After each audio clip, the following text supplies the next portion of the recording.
जय हिंद दोस्त ने चैनल दैलू एकेडमी पर आपके लिए लेकर आए हैं दोस्तों करंट अफेयर के कुछ मोस्ट इंपोर्टेंट क्वेश्चन। और दोस्तों आप हमारे चैनल पर पहली बार आए हो तो चैनल को सब्सक्राइब कर लें, बेल आइकन प्रेस कर लें ताकि आने वाली क्लास का नोटिफिकेशन मिले आपको सबसे पहले। और दोस्तों क्लास अच्छी लगे तो अपने दोस्तों में ज़रूर शेयर करें, और इससे पहले ही क्लास आपने ना देखी हो तो हमारी प्लेलिस्ट से जाकर इससे पहले ही क्लास देख सकते हैं। और दोस्तों हमारे चैनल पर आपको सुबह 6 बजे डेली करंट अफेयर के टॉप 15 क्वेश्चन मिल जाया करेंगे, तो दोस्तों हमारे चैनल को सब्सक्राइब कर लें। चलते हैं दोस्तों आज की क्लास के पहले प्रश्न की तरफ। जैसे कि आज की क्लास का पहला प्रश्न है, प्लेटफॉर्म ग्रीग्रेटर्स को अपनी गिग वर्कर्स को ई श्रम पोर्टल पर पंजीकृत करने के लिए भारत सरकार के निर्देश का प्राथमिक उद्देश्य क्या है? तो दोस्तों इसका प्राथमिक उद्देश्य है गिग श्रमिकों को सामाजिक सुरक्षा लाभ प्रदान करना, इसका उद्देश्य है। तो दोस्तों इसका राइट आंसर हो जाएगा option number B. Option number B is right answer. अब चलते हैं अगले प्रश्न की तरफ। जैसे कि अगला प्रश्न है, किस मंत्रालय ने मनु भाकर को अपना ब्रांड एम्बेसडर नियुक्त किया है? तो दोस्तों मनु भाकर जो हैं पैरालंपिक में इन्होंने भारत को पहला पदक दिलाया था, यानी दोस्तों ओलंपिक में मनु भाकर ने भारत को पहला पदक दिलवाया था। तो दोस्तों यह किसकी ब्रांड एम्बेसडर बनी है? तो दोस्तों यह बनी है पत्तन पोत परिवहन एवं जल मार्ग मंत्रालय की यह ब्रांड एम्बेसडर बनी है। तो दोस्तों इसका राइट आंसर हो जाएगा ऑप्शन नंबर सी। और दोस्तों इन्होंने 10 मीटर शूटिंग में ब्रॉन्ज मेडल जीता था। तो दोस्तों यह भी याद रखें। अब चलते हैं अगले प्रश्न की तरफ। जैसे कि अगला प्रश्न है, 55वां भारतीय अंतर्राष्ट्रीय फिल्म महोत्सव 2024 कहाँ आयोजित किया जाएगा? तो दोस्तों 55वें नंबर का अंतर्राष्ट्रीय फिल्म महोत्सव 2024 कहाँ पर आयोजित किया जाएगा? तो दोस्तों यह किया जाएगा गोवा में। यह गोवा में किया जाएगा। तो दोस्तों इसका राइट आंसर हो जाएगा option number B. Option number B is right answer. अब चलते हैं अगले प्रश्न की तरफ। जैसे कि अगला प्रश्न है, किस देश ने 2026 राष्ट्रमंडल खेलों की मेजबानी का अधिकार हासिल कर लिया है? तो दोस्तों 2026 राष्ट्रमंडल खेलों की मेजबानी का अधिकार किस देश ने हासिल कर लिया है? तो दोस्तों यह किया है स्कॉटलैंड ने। यह स्कॉटलैंड ने किया है। तो दोस्तों इसका राइट आंसर हो जाएगा option number C. Option number C is right answer. अब चलते हैं अगले प्रश्न की तरफ। जैसे कि अगला प्रश्न है, दिल्ली के मुख्यमंत्री के रूप में अरविंद केजरीवाल की जगह कौन लेगा? तो दोस्तों दिल्ली के मुख्यमंत्री अरविंद केजरीवाल थे और इन्होंने हाल ही में इस्तीफा दे दिया है। अब इनकी जगह कौन लेगा? तो दोस्तों यह लेंगी अतिशी मारलेना लेंगी। तो दोस्तों इसका राइट आंसर हो जाएगा option number D. Option number D is right answer. अब चलते हैं अगले प्रश्न की तरफ। जैसे कि दोस्तों अगला प्रश्न है, ICC international panel of development umpire में नामित होने वाली पहली पाकिस्तानी महिला कौन बनी है? तो दोस्तों यह बनी है सलीमा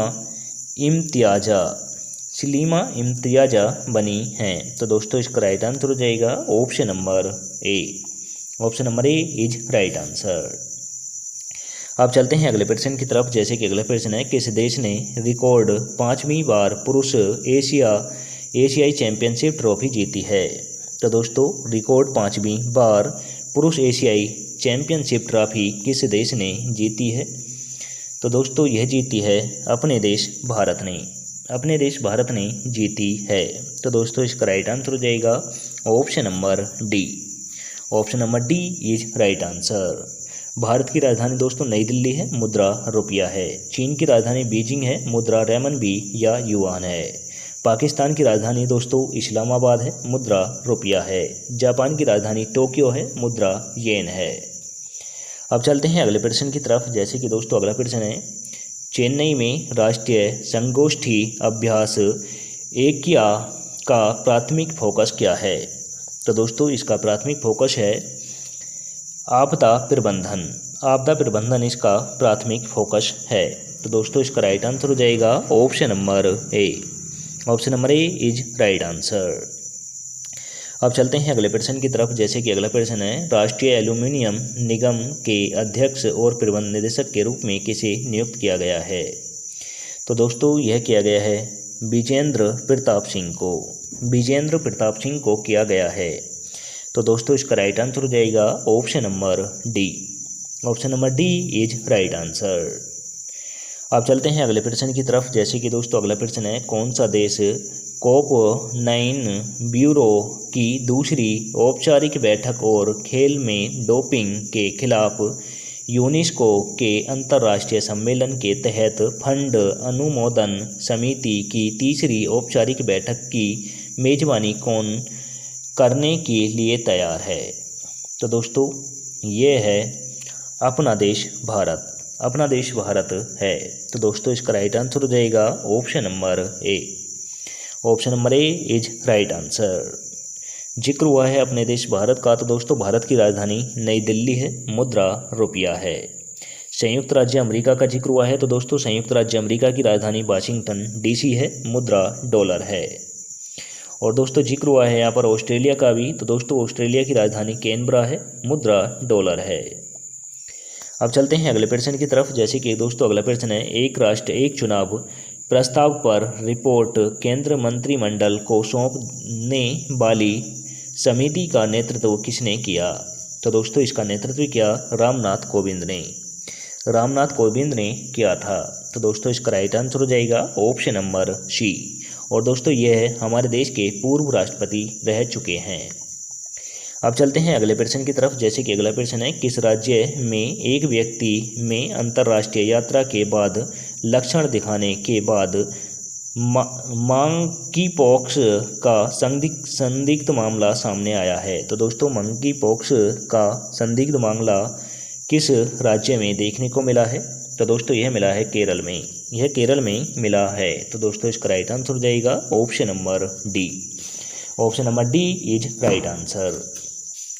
केरल की राजधानी दोस्तों त्रिवेंद्रपुरम है, गुजरात की गांधीनगर है, हरियाणा की चंडीगढ़ है, महाराष्ट्र की मुंबई है। और दोस्तों मुंबई को भारत का प्रवेश द्वार कहा जाता है। और दोस्तों मुंबई को भारत की आर्थिक राजधानी भी कहा जाता है। इसी के साथ आज की क्लास समाप्त होती है। आपको क्लास कैसी लगी यह भी कमेंट करके बताएं। क्लास अच्छी लगी हो तो दोस्तों अपने दोस्तों में ज़रूर शेयर करें। चैनल पर पहली बार आए हो तो दोस्तों चैनल को सब्सक्राइब कर लें। और दोस्तों इसी के साथ आज की क्लास समाप्त करते हैं। मिलेंगे नेक्स्ट क्लास के साथ। जय हिंद, वंदे मातरम।